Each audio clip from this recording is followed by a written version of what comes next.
இன்றைக்கி எங்கேயாச்சும் போகலான்னு சொல்லிட்டு திடீர்னு பிளான் பண்ணி பீச்சுக்கு போனாங்க. பக்கத்தில் என்ன அந்தமானை சுற்றி எங்கே பார்த்தாலுமே பீச் தானே இருக்கும். அந்த மாதிரி தான் பிளான் பண்ணி எல்லாரையும் கூட்டிகிட்டு போயிருந்தோம். எப்போவுமே நாங்கள் அந்தமான் வந்தோம்னா நெய்பர்ஸ் எல்லாருமே கூட்டிகிட்டு போவோம்.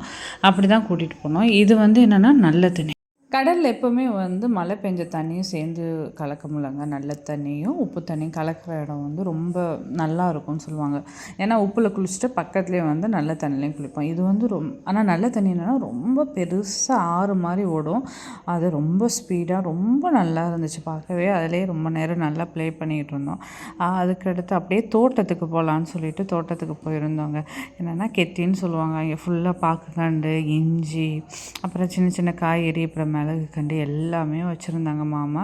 அந்தமானை பொறுத்தவரையும் இங்கே கொஞ்சம் இடம் கிடைச்சாலும் போதும்.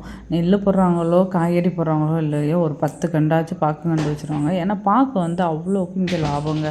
எல்லாருமே கொஞ்சம் கெத்தி 1 ஏக்கர் 2 ஏக்கர் இருந்தாலும் ஃபுல்லாக பாக்கு கண்டு வச்சு விட்ருவாங்க. நல்லா ஏற்றுமதி பண்ணுவாங்க. ரொம்ப நல்ல லாபம் கிடைக்கும். எல்லார் வீட்லேயுமே பாக்கு ரொம்ப இருக்கும். ஏன்னா இங்கே பான் அதிகமாக சாப்பிடுவாங்க. நீங்கள் எல்லாம் கேள்விப்பட்டிருப்பீங்க. இந்த நார்த் இந்தியன்லாம் சாப்பிடுவாங்க இல்லைங்க, அதுதான்.